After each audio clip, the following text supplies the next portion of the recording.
came to the Hill and testified that they were groomed and raped at the age of 14 and 16 years old, and they called to meet with the president and to meet with the FBI and to have people investigate their claims. Some of them have never testified before. If you are so interested in getting the public to submit any information, why have you not met with them? You said you haven't met with them. Have you met with them? I'll give you one more chance. My job as the FBI director is to invite all investigative leads. Is the answer yes or no to whether or not you met with these women who were sexually abused and raped? Any insinuation by you or any people on your side that I am not manhunting child predators and sex traffickers, just look at the stats. And you talk about cover-ups, man. Mr. Chairman, you talk about cover-ups. And I will take as much time as I Where want. were you during the Obama and Biden administrations when these so-called cover-ups were going on? Why didn't anyone in those administrations talk to any of these purported witnesses? I have welcomed every single person to provide credible information. Time belongs to the gentlelady from Washington. And I'm going to take another couple of minutes. When you accuse the witness of something, he's allowed to respond. That's how it works. Listen, he didn't even, excuse me, Mr. Chairman, you have always been fair. But this is not fair. And you will get no, this is my time, and he said that the witnesses were not credible. Seconds of time. I'm going to get an additional minute of time because that's how much time he took. You won't get a minute. You'll get some seconds. What we think is under 5 minutes. You don't get to demand how much time you get. That's not how it works. Mr. Patel, are the victims of the Jeffrey Epstein horrific trafficking ring, are they credible? Any person with information about ongoing sexual trafficking. I'm asking you if they're credible. Ma'am, I'm commenting on the evidence we have. And we have routinely asked for people to come forward with more evidence, and we will look at it. And the evidence that we have was the same evidence that the Biden and Obama Justice Departments had. And they determined, not me, they determined that that information was not credible. Chairman, he's not letting me even ask my questions. You ask the questions, he gives an answer. You may not like what he says, but that doesn't mean you get to interrupt him. He's not answering my question. Mr. Chairman, could we restore the gentlelady 45 seconds so she can complete her question? We will give her additional 30 seconds, which is what I said earlier. I'm going to keep taking my time. Because no, you'll take the time that you get. You are not answering the question. The question is, you just don't like the answer. Are these women credible? It's a yes or no answer. I have answered the question. Well, what is the answer? I keep telling you, I'm the only FBI director that has welcomed new information in this case. This administration is the only one that has welcomed any new information in this case. Is there a yes or no to present new credible information?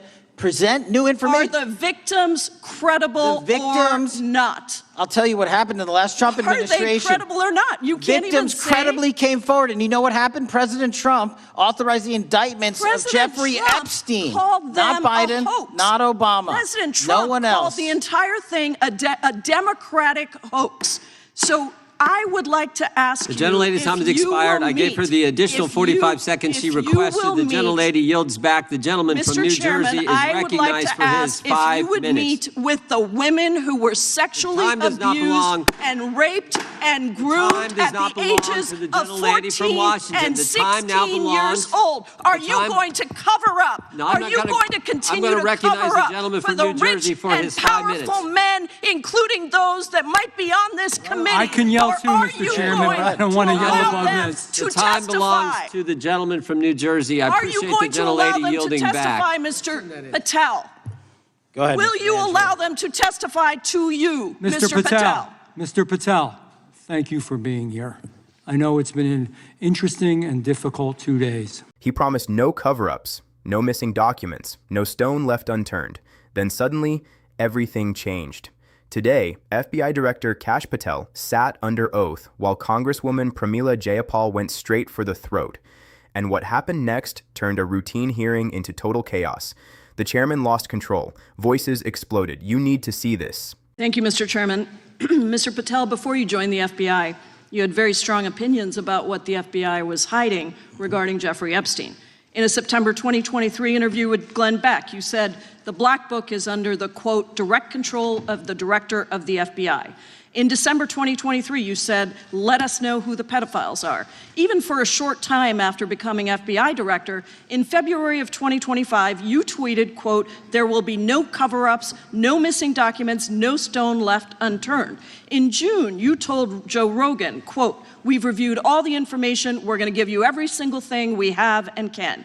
But then suddenly in July, everything changed. You and Attorney General Pam Bondi released one video and said that there was nothing more to see. Your July memo says you uncovered more than 300 gigabytes of data and physical evidence, but that you had decided no further disclosure would be appropriate or warranted. That is a quote.